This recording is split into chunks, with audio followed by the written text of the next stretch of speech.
Iran America जंग का खामियाजा भारतीयों को भी उठाना पड़ रहा है। ईरान और अमेरिका के बीच बढ़ते तनाव की वजह से हॉर्मुज स्ट्रेट के पास कमर्शियल जहाजों पर भी हमले हुए। फरवरी से शुरू हुए इस तनाव के बीच करीब 13 भारतीय नाविकों की मौत हो चुकी है और कई घायल हुए हैं। हाल ही में जब ईरान ने 2 तेल टैंकरों मोम्बासा बी और अल बाहिया पर हमला किया, इसमें एक भारतीय क्रू मेंबर की मौत हो गई और 6 लोग घायल भी हो गए। इस हमले के बाद भारत ने ईरान के राजनयिकों को विदेश मंत्रालय में तलब किया। इनमें deputy chief of mission Mohammad Javad Hosseini भी शामिल थे। ये ताजा हादसा उन घटनाओं की बढ़ती सूची का हिस्सा है जिनमें भारतीय नाविक वॉशिंगटन और तेहरान के बीच चल रहे टकराव की चपेट में आ गए हैं। हॉर्मुज से गुजर रहे साइप्रस के झंडे वाले कमर्शियल जहाज पर ईरान के हमले में भारतीय नाविक हिरम करमकर की मौत से एक बार फिर सवाल खड़े हो गए हैं। जहाज ओमान तट के पास से गुजर रहा था। मौत से कुछ वक्त पहले हिरम करमकर ने अपने परिवार को एक मैसेज भेजा था जिसमें लिखा था कि जहाज ने हॉर्मुज को सुरक्षित तरीके से पार कर लिया है। पुणे के रहने वाले मरीन इंजीनियर हिरम का यही मैसेज उनके परिवार के साथ आखिरी बातचीत थी। उधर अमेरिकी राष्ट्रपति डोनाल्ड ट्रंप ने एक बार फिर ईरान को कड़ी चेतावनी दे दी है। उन्होंने कहा है कि अगर ईरान बातचीत की मेज पर नहीं आता तो अगले हफ्ते अमेरिका उसके पावर प्लांट और पुलों पर हमला करेगा। फॉक्स न्यूज को दिए एक इंटरव्यू में ट्रंप ने कहा कि अगले हफ्ते ईरान के लिए हालात और खराब होंगे। हम उनके पावर प्लांट्स और पुल नष्ट कर देंगे। अगर वो बातचीत नहीं करेंगे तो हम कार्रवाई जारी रखेंगे। ये पहली बार नहीं है जब ट्रंप ने ऐसी धमकी दी है। मार्च में भी उन्होंने कहा था कि अगर ईरान जल्द शांति समझौते के लिए तैयार नहीं हुआ तो अमेरिका उसके पावर प्लांट्स और पानी के प्लांट भी निशाना बना सकता है। हालांकि अंतर्राष्ट्रीय कानून के मुताबिक बिजली और पानी जैसी नागरिक सुविधाओं पर हमला करना गैर कानूनी माना जाता है और इसे युद्ध अपराध भी कहा जाता है। अमेरिका और ईरान के बीच हुआ सीज फायर पूरी तरह से टूट चुका है क्योंकि दोनों ही देश एक दूसरे पर लगातार हमले कर रहे हैं और इस हमलों का खामियाजा भारत भी उठा रहा है। कैसे, इसी को लेकर आज हम चर्चा करने जा रहे हैं। सैयद हमारे साथ।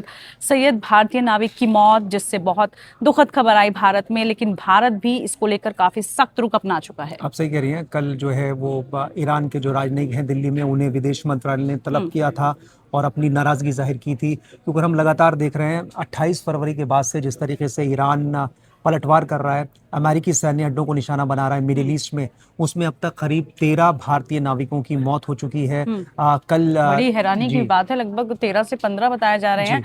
फारस की खाड़ी में जितने भी हमले हो रहे हैं उसमें से ज्यादा जो हमलों का शिकार हो रहा है वो भारतीय नाविक हो रहे हैं, मर्चेंट हो रहे हैं। और जैसे सैयद आपने कहा कि लगभग 13 या 15 आंकड़ा बताया जा रहा है। आंकड़े आ रहे हैं लगातार।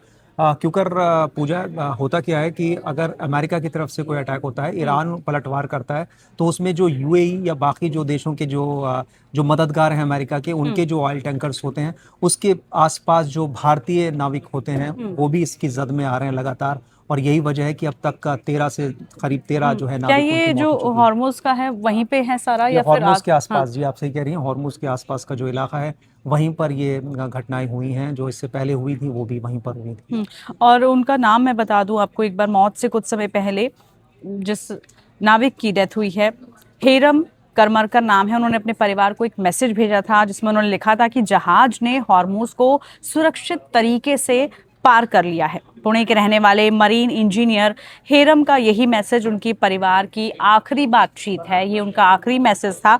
और लेकिन जैसे आपने कहा कि लगातार जो घटनाएं हो रही हैं, हमले हो रहे हैं, उसमें सबसे ज़्यादा भारतीय शिकार हो रहे हैं। खुद जो प्रवक्ता है रणधीर जायसवाल, उन्होंने कहा है कि भारत ने ईरान के उप मिशन प्रमुख को तलब करने के बाद इस मामले में एक बयान भी जारी किया है, अपनी गहरी चिंता जाहिर की है। और उन्होंने कहा है कि इस घटना में भारत ने एक और नागरिक अपना खो दिया है।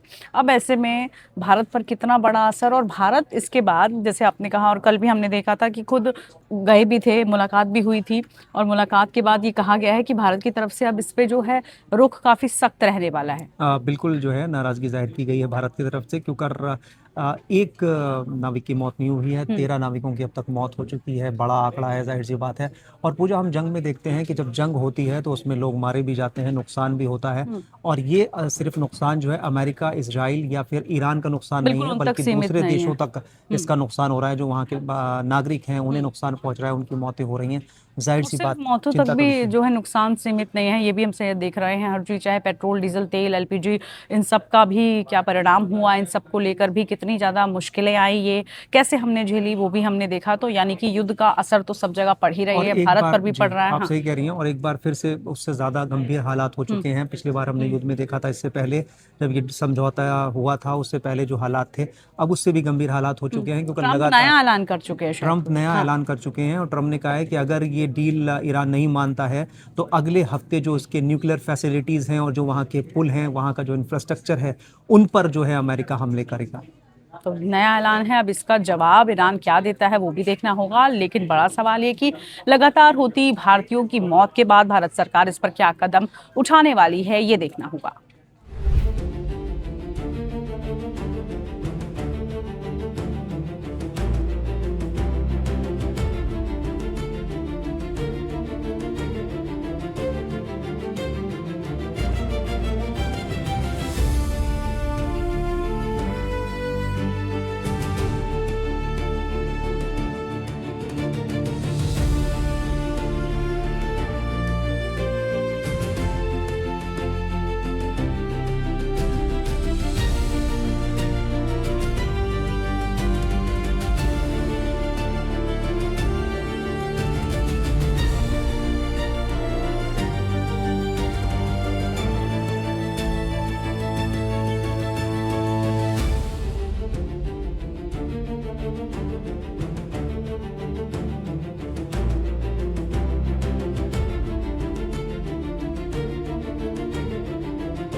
खबरों की रणभूमि में यहां शोर नहीं, सोच लड़ती है। जहां शब्द नहीं, फैक्ट्स वार करते हैं और हर सवाल खोलता है सच की नई परत।